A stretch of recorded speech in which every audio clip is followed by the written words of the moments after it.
Why don't we jump into it? So, look, guys, the reason Mitch and I decided to do this is, again, we're avid gamers. We love the industry. He's worked in it for a while. I'm working at at the company that I'm at now, Rocked, which is an e-commerce optimization platform, and I'm now the head of our gaming partnership. So I'm super excited about that. And what it makes me want to do even more is just talk about the gaming industry. And so Mitch and I have some things we want to talk about. We'll see what this evolves in. We'd love to come on week to week and have people speak because he's got a huge network and mine's starting to get built out. But, one of the things that I thought was really interesting that I heard you say, and I don't know if this was in an interview or a podcast, I'll have to double check, but you talked about this Mr. Beast effect in terms of kind of the mindset of this industry and its consumers. Can you talk a little bit about that? Because I thought that was really cool and applies to everything, not just gaming. Right. Back in the day, I've had the luxury of working with Mr. Beast personally. And back in the day, it was, how do I differentiate among a saturation of YouTube? There's millions of creators on it every day. There's new people flooding the market every single day. But how do I differentiate, right? Like, how do I separate it? And it was interesting back in the day in 2017.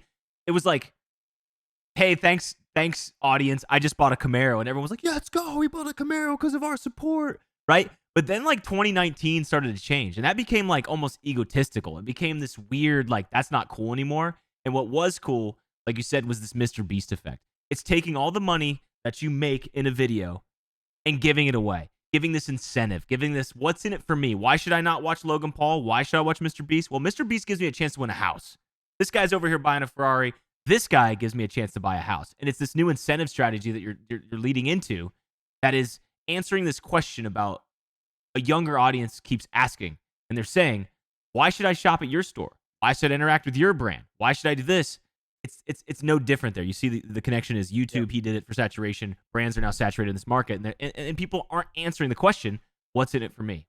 And you're starting to see that, I think, in a lot of just traditional industry and the way that brands think, especially as shopping moves towards e-commerce. And I'm Mhm. not saying it's all leaving brick and mortar. Obviously, the pandemic and those 2 years were really rough Sure. for physical shopping, and that started to come back. But e-commerce is undeniably here to stay, and I think all of these brands recognize that: gaming brands, retail brands, home furnishing brands.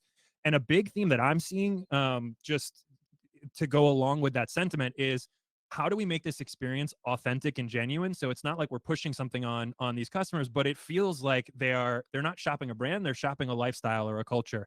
And to do that, you really have to connect with them in a relevant way, to your point. There's so many brands that are approaching this inauthentically. They're coming in, they're logo slapping on some kind of esports event, or they're logo slapping on some kind of esports sponsorship, and they think that makes them into gaming, right?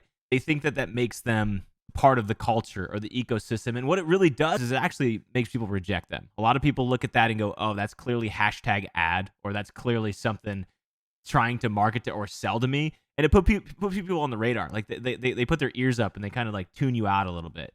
And one of those ways that we've seen creators get around that is like you said, the Mr. Beast effect.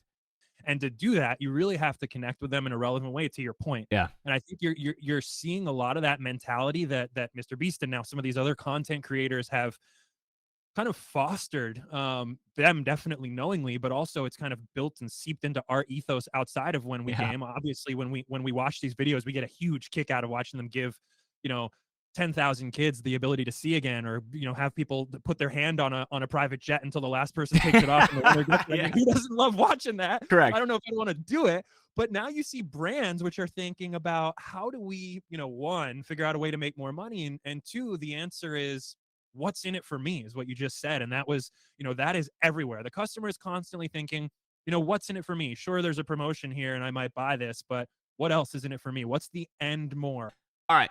When our parents watched television, right? Like that was kind of the adoption. My mom remembers her first TV. Like we're talking Okay. television. Okay. Their Yep. first news came in and they probably regurgitated and adapted to what news was brought to them. That news cycle, whether it's politics or this brand's cool, whatever, who made it first, right?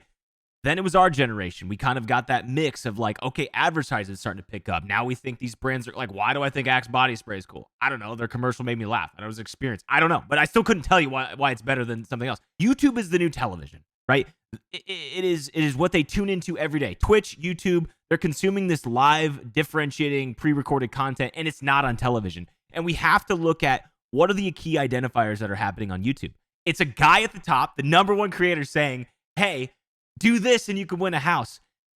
That's what their culture is now. And if brands are still functioning like they're still watching television, they're going to get left behind. Such a solid point, dude, because like if you think about even the brands who are getting ahead of that, right? And are Yeah. doing things like trying to advertise on YouTube or leverage influencers to get to this audience, they're still you can sense they're still a few steps behind, and that's not their fault. It's just this changes so quickly and this dynamic is so different that they have to readapt. And I guess my question here is, how does this theme impact the way that all companies, gaming and otherwise, have to think about, new customer acquisition, customer retention, customer experience, and just, building that relationship with the broader audience in gaming? The problem is that these brands need to stop thinking that consumers are so mindless. In fact, I would argue that video game audiences, based on what we do and how we interact and how we even meme or pick on each other, we're highly creative, we're highly cognizant, we're aware, and it is not hard to pick apart some brand that's coming in here thinking that they're just giving us this like welcome to so and so, like just pre-scripted, pre-recorded ad, and it falls flat. I think it's super exciting. I'm really excited to talk more about this with you in weeks to come. I'm hopeful that people who are seeing this, who are in the industry, want to come on and talk with us because we would love to have you. Yeah. I already have some people in mind. I know you do too. I want to bring on, chat with them about some of the other cool things that are going on, like diversity and inclusion in this space. There's a lot of interesting stuff going on. Who knows? We may press stop on this and decide that we want to do 2 more hours. I don't know. All I know for sure is that if you're watching this right now, don't forget, I've always wanted to say this, by the way. Don't forget to like, comment, and subscribe below, and stay tuned for the next one of Everything Not Saved. Click it.